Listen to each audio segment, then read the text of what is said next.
Hello and welcome दोस्तों to 5 minute engineering. आज का वीडियो वाकई बड़ा कमाल का होने वाला है दोस्तों। आज के इस वीडियो में भैया वेरिएबल्स के दो टाइप्स के बारे में जानेंगे, समझेंगे, प्रैक्टिकली एग्जीक्यूट करके सब समझाने वाला हूं यहाँ पे मैं आपको।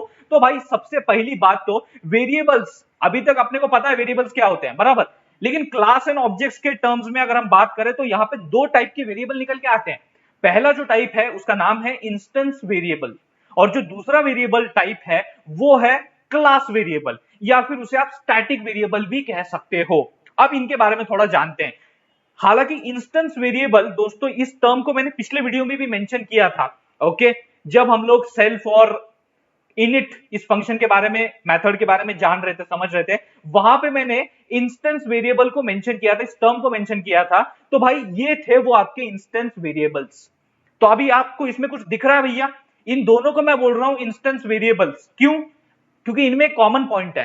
कॉमन पॉइंट ये है कि दोनों के दोनों ही जो वेरिएबल्स है मेरे इनिट फंक्शन के अंदर है, इनिट मेथड के अंदर है। समझ में आ रही बात? तो मतलब जो भी वेरिएबल्स आपके इन इट इस रिस्पेक्टिव मेथड के अंदर होते हैं उन्हें आप इंस्टेंस वेरिएबल्स कहोगे। इनिट वो मेथड है जो कि आपका ऑटोमेटिकली कॉल होता है when you are creating a object, बराबर है।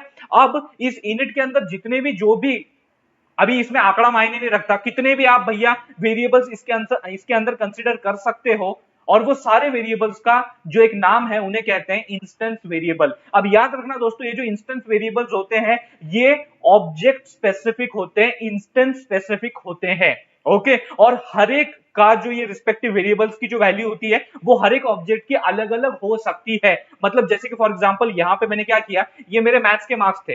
अब मैथ्स के मार्क्स मैंने इसको दिए 90। अब मैं ऐसा कर सकता हूं, C2 जो है वो मैं क्रिएट करता हूं। अभी यहाँ पे ये ऑब्जेक्ट मैंने यहाँ पे बनाया और इसे मैंने पास किया 100,90, बराबर है। तो अब यहाँ पे क्या हुआ, ये जो M है यानी कि मार्क्स है, ये जो पहला मार्क्स है, तो C1 के 90 है और इसके 100 है। मतलब यहाँ पे इंस्टेंस वेरिएबल के जो वैल्यूज हैं हर ऑब्जेक्ट के लिए अलग अलग हो सकते हैं, सेम भी हो सकते हैं। वो डिपेंड करता है प्रोग्रामर के ऊपर, यूजर के ऊपर, कि उसकी नीड क्या है, उसका पर्पस क्या है, बराबर। उस हिसाब से वो वैल्यूज वहां पे रख सकता है। अब ये तो हो गई भाई बात जो है इंस्टेंस वेरिएबल्स की, कि जो चेंज भी हो सकते हैं। मतलब आप इनकी जो वैल्यू है, हो सकता है यार इंसान है, इंसान ने गलती से गलत एंट्री कर दी, यहाँ पे 90 की जगह यहाँ पे 70 है, बराबर है। 90 की जगह यहाँ पे क्या है, 70 है, तो चेंज कर रहा है। तो यहाँ पे वो क्या हो सकता है, किसी एक स्पेसिफिक ऑब्जेक्ट के लिए उसके वेरिएबल की वैल्यू चेंज भी हो सकती है। जैसे यहाँ पे मैंने 90 से 70 कर दी, तो यहाँ पे ऐसी पॉसिबिलिटी भी है। अब आते हैं भैया जो दूसरा टाइप है वेरिएबल का, वो कौन सा है? उसका नाम है क्लास वेरिएबल। उसका नाम क्या है? क्लास वेरिएबल या फिर स्टैटिक वेरिएबल। उसके बारे में भी हम जानते हैं, समझते हैं। अब उसे मैं यहां पे, कहां पे, इनिट के बाहर और क्लास के अंदर में उसे डिक्लेयर डिफाइन करने वाला हूं। ये उसकी बहुत ही इंपॉर्टेंट कैरेक्टरिस्टिक है दोस्तों, क्लास वेरिएबल की। क्लास वेरिएबल कहां होता है?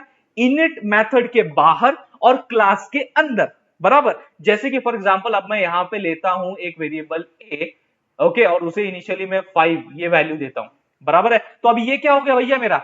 ये हो गया मेरा क्लास वेरिएबल या फिर स्टैटिक वेरिएबल। अब याद रखना दोस्तों, ये जो मेरी ए की वैल्यू है ना, ये सभी ऑब्जेक्ट्स के लिए कॉमन रहने वाली है। मतलब ये वैल्यू शेयर होने वाली है अमंग्स द ऑब्जेक्ट्स। जितने भी ऑब्जेक्ट्स मैं क्रिएट करूंगा ना, तो उनमें भैया ये जो ए की वैल्यू है ये कॉमन रहने वाली है। जैसे कि अभी मैं आपको एग्जांपल के तौर पे यहां पे बता ही देता हूं प्रिंट करके, ठीक है। नीचे में दो प्रिंट स्टेटमेंट लिखता हूं।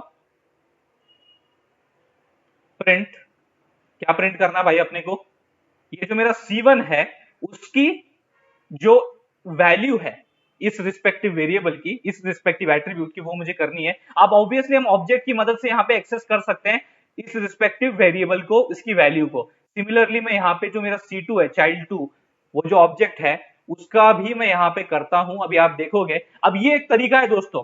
ये जो तरीका देखा था हमने, ये कौन सा था भैया? कि अगर आपका जो वो रिस्पेक्टिव इंस्टेंस वेरिएबल है उसको आप इस तरीके से एक्सेस कर सकते हो। सिमिलरली भैया यहाँ पे क्लास वेरिएबल या स्टैटिक वेरिएबल जिसे कहते हैं, उसे भी इस तरीके से हम एक्सेस कर सकते हैं। भले ही यहाँ पे तरीके जो है सेम दिख रहे हो, लेकिन इन वेरिएबल्स में फर्क है। ये जो वेरिएबल आपको दिख रहा है ए, ये आपका क्लास वेरिएबल है, और ये जो एम और एस दिख रहे हैं ये आपके क्या है भाई साहब? यहाँ पे ये सिंपली आपके इंस्टेंस वेरिएबल है। अब मैं जब इसे प्रिंट करता हूं तो आपको भैया यहाँ पे फर्क दिखाई देगा।